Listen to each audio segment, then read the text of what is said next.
Autistic বাচ্চাদের জন্য চুল কাটা হচ্ছে একটা বড়সড় যুদ্ধের বিষয় এবং এই যুদ্ধে আমরা কিভাবে জয়ী হয়েছি এবং কি কি প্রবলেম আগে ফেস করতাম এবং কীভাবে তাদের এই যে অস্বস্তিটা আমরা কমিয়ে এনেছি, সেন্সরি প্রবলেমগুলো কমিয়ে এনেছি তা, এবং বারবার বিষয়ে আপনাদের কোন বিষয়গুলো মাথায় রাখতে হবে এবং সেদিনে কি প্রিপারেশন থাকতে পারে, এই বিষয়গুলো নিয়ে আজকের ভিডিও। ছোট থেকে ইফাজ ফারাজ মাথায় চিরুনি লাগানো অথবা ঘাড় বা কানের কাছে কোনো কিছু টাচ করা পছন্দ করে না।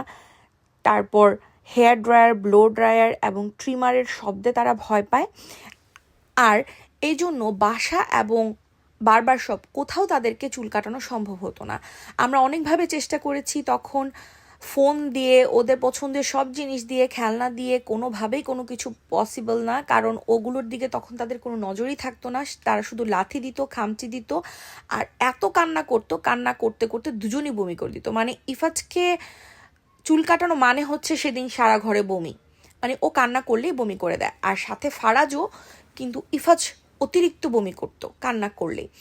আর ফারাজকে জোর করে কোনো কিছু করানো অসম্ভব। আর এভাবেই এতগুলো বছর চলে যাচ্ছে। তো আমরা যখন বুঝলাম যে সমস্যাগুলো কোথায়, আইডেন্টিফাই করলাম, এরপর এই সেন্সরি প্রবলেমগুলো কিভাবে কমানো যায় সেই চেষ্টা শুরু করি এবং ভয়টা কিভাবে কমানো যায়। এই চুল কাটার সবগুলো ইকুইপমেন্টই আমাদের বাসায় আছে। তো এগুলো দিয়ে আমরা ওদের সামনে খেলা করা শুরু করলাম, ওদের হাতে এইটা দিলাম এবং ভাইব্রেশনগুলো ফিল করার সুযোগ দিলাম। আর এই জিনিসগুলো দিয়ে দেখা যেত যে ট্রিমারের যে অংশগুলো থাকে এগুলো দিয়ে ওদের চুলে, ঘাড়ে বিভিন্ন জায়গায় খেলার ছলে লাগিয়ে দিতাম। তো এতে করে ওদের ভয়গুলো মানে অনেকটাই কমেছে। আরেকটা হচ্ছে ছোট বাচ্চাদের যে হেয়ার ব্রাশ আছে, ওই বেবি হেয়ার ব্রাশগুলো দিয়ে ওদের কপালে, কানে এবং ঘাড়ের দিকে ব্রাশ করে দিতাম, কারণ এখানে বেশি সেন্সরি প্রবলেম থাকে। আরটা হচ্ছে যে হেয়ার ড্রায়ার আছে, এটাকে খেলার ছলে দিনে 4 থেকে 5 বার বিভিন্ন সময় ওদের গায়ে লাগিয়ে ঘাড়ে, মুখে ব্লো ড্রাই করে দিতাম। তো এতে করে দেখা যেত যে এই যে সেন্সটা আছে এবং শব্দটা আছে, এটার প্রতি তাদের যে ভয় আস্তে আস্তে কমতে শুরু করে। এরপর আমরা ঘরে চেষ্টা করতে থাকি, বিভিন্ন ধরনের হেয়ার কাটিং ভিডিও দেখাই, সেলুনের সামনে যখনই যাই তখন তাদেরকে দেখাই যে দেখো ভিতরে চুল কাটছে। চুল কাটার নাম শুনলেই ইফাজ এবং ফারাজ প্রচণ্ড ভয় পেয়ে যেত, দেখা যেত সেলুনের সামনেও আর যেতে যেত না। কিন্তু আমরা সবসময় ওই রাস্তাটাই মানে চয়েস করতাম যে এদিক দিয়ে আমরা হাঁটবো। তো আস্তে আস্তে ওদের ভয় কমতে থাকে, এটা স্বাভাবিক মনে করতে থাকে। এবং হেয়ার কাটিং করলে যে কত সুন্দর দেখা যায়, যে কেউ হেয়ার কাট করলে তাদেরকে আমরা এটা বলতাম যে কত নাইস হয়েছে, দেখেছো ওকে কত নাইস লাগছে। আর এভাবে করে আস্তে আস্তে ভয় কাটা শুরু হলো। এবং ঘরে যখন আমরা ট্রাই করতাম, তো এমনভাবে করতাম যে অল্প অল্প করে চুল কাটবো, একটু একটু করে চুল কাটতাম, যেন ওটা বোঝা না যায় যে অ্যাটলিস্ট যে এটা যে ভয়ের কিছু না, এই ভয়টা কাটানোর জন্য। ফারাজকে একটুখানি চুল কাটলেই তাকে ললিপপ দেওয়া হতো, আর ইফাজ চুল কাটার সময় তাকে ফোন দেওয়া হতো, যেটা তাদের হচ্ছে এক একটা বাচ্চার এক একটা বিষয়ে বেশি আগ্রহ থাকে, পছন্দ থাকে। তো আপনার বাচ্চার কোন বিষয়টাতে আগ্রহ সেই জিনিসটা আপনি অ্যাপ্লাই করার চেষ্টা করবেন। যেমন এই ললিপপ এবং ফোন ওরা কিন্তু পায় না, সুতরাং এটার প্রতি তাদের প্রচণ্ড আগ্রহ এবং এটা দিয়ে তাদেরকে অ্যাটলিস্ট 5 মিনিট বসানো যেত। তো এভাবে আমরা শুরু করেছি। আর বাসার মধ্যে আমরা 3 থেকে 4 বার যখন দেখেছি যে না এখন ওরা মোটামুটি চুল কাটতে অভ্যস্ত এবং আমরা বাসাতে সুন্দর করে লং টাইম নিয়ে চুল কাটতে পারছি, তখন তাদেরকে আবার বারবারের কাছে নিয়ে গেছি। আর বারবার সিলেক্ট করার ক্ষেত্রে আমরা অ্যাভয়েড করেছি, এখানে অনেকগুলো বারবার শপ আছে যারা কিনা অনেক বিজি থাকে, আমরা সেটা বাদ দিয়ে একটু দূরে গিয়েছি যেখানে যেই বারবার শপটা বেশিরভাগ সময় কোয়াইট থাকে। এবং আমরা যখন সেখানে গিয়েছি আগে খেয়াল করেছি যে এখানে এখন কেউ নেই।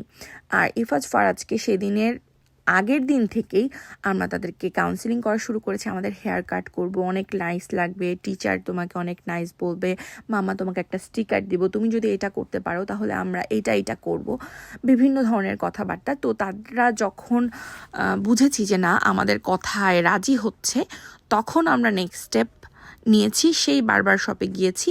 এবং যখন কেউ ছিল না এবং এখানে কোনো প্রকার শব্দ নেই আর সেই বারবারটা একা এবং তার হাতে কোনো কাজ নেই, এমন সময় তার কাছে আমার বাচ্চাদেরকে দিয়েছি। এবং প্রথমে ফারাজ কেটেছে, কারণ ইফাজ অনেক বেশি ভয় পায়।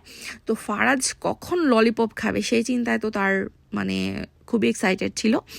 তো যদিও তারা কিন্তু খুশি ছিল না, প্রথমে একটু একটু কান্না করছিল, ঘাড় সরিয়ে ফেলছিল, বারবারের কাটতে কিন্তু অনেক সমস্যা হচ্ছিল, কারণ ওদের মাথা সোজা করতে বলছিল কিন্তু ওরা ঘাড় কুঁচকে ফেলছিল। তো ডানে বললে বামে যাচ্ছিল, বামে বললে ডানে যাচ্ছিল।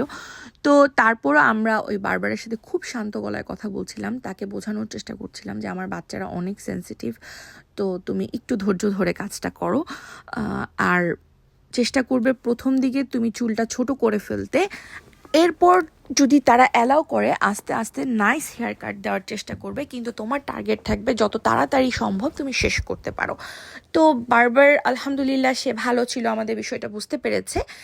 এবং ইফাজের ক্ষেত্রে তো আমরা তাকে আরও বেশি আগে থেকে বুঝিয়েছি যে তুমি যতটুকু সম্ভব তাড়াতাড়ি শেষ করে ফেলবে, কারণ ও যদি কান্না শুরু করে ফেলে আর ও যদি বিরক্ত হয়ে যায় তখন কিন্তু আমরা এখানে ওকে রাখতে পারবো না। তো এভাবে করে আমরা চুল কাটিয়েছি, আলহামদুলিল্লাহ শেষবার আমরা খুব ভালোভাবে সফল হয়েছি। ইনশাআল্লাহ নেক্সট টাইম আমরা এই পদ্ধতিগুলো আবার ফলো করব এবং আস্তে আস্তে ওরা সব ধরনের সেলুনেই অভ্যস্ত হয়ে যাবে বলে আমি আশা করছি। আর আমি আমার মতো অন্য বাবা মাদেরকেও একটা বিষয় বলতে চাই যে অনেক সময় মনে হয় যে সারা জীবনই কি এভাবেই কাটবে, তখন খুব ফ্রাস্ট্রেটেড লাগে। কিন্তু বিশ্বাস করেন, আপনি যদি নিয়ম মেনে আস্তে আস্তে চেষ্টা করতে থাকেন, একটু ধৈর্য ধরেন, অনেক কিছুই আস্তে আস্তে স্বাভাবিক হয়ে আসে। আর প্রথম প্রথম আমার খুব ভয় লাগতো, যদি আমার বাচ্চা সারা জীবন এমন করে তাহলে আমি কিভাবে কি করব, এটা কি পসিবল যে আমি সব সময় তাকে এভাবে চুল কাটাবো, বা যে কোনো কিছু হতে পারে। তো আমি দেখেছি যে আপনার চেষ্টা, ধৈর্য এবং রেগুলারিটি আপনার বাচ্চার প্রতিটা কাজকে আস্তে আস্তে সহজ করে দিবে।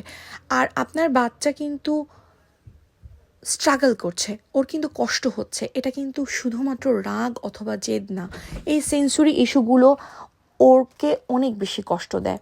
এই যে ও ভয় পাচ্ছে, এটা কোনো খেলা না, মজা না, শুধুমাত্র নর্মাল জেদ না। তো আমরা আমাদের বাচ্চাদের প্রতি, আমাদের সন্তানের প্রতি আরেকটু সহনশীল হব এবং আরেকটু ধৈর্য ধরব। জানি এটা সহজ না, কিন্তু আমাদেরই সন্তান, তাদের ভালোর জন্য, তাদের ফিউচারের জন্য এবং আমাদের কষ্ট যেন ফিউচারে কমে যায়, সেই জন্য আজকে আমাদেরকে একটু ধৈর্য ধরে রেগুলারিটি মেনটেন করে কাজটা করতে হবে। রেগুলারিটিটাই হচ্ছে সবচেয়ে বড় কি অটিস্টিক বাচ্চাদের জন্য। আপনি যখন নিয়ম মাফিক রেগুলারভাবে একইভাবে চেষ্টা করবেন, মানে সেম ওয়েতে ধীরে ধীরে আপনার বাচ্চা অভ্যস্ত হবে ইনশাআল্লাহ। এবং অটিস্টিক বাচ্চাদের যে কোনো কাজ শেখানোর জন্য এটাই সবচেয়ে সহজ পদ্ধতি, রেগুলারিটি, শান্তভাবে ধৈর্য ধরে চেষ্টা করা। আমি জানি আপনারা পারবেন ইনশাআল্লাহ।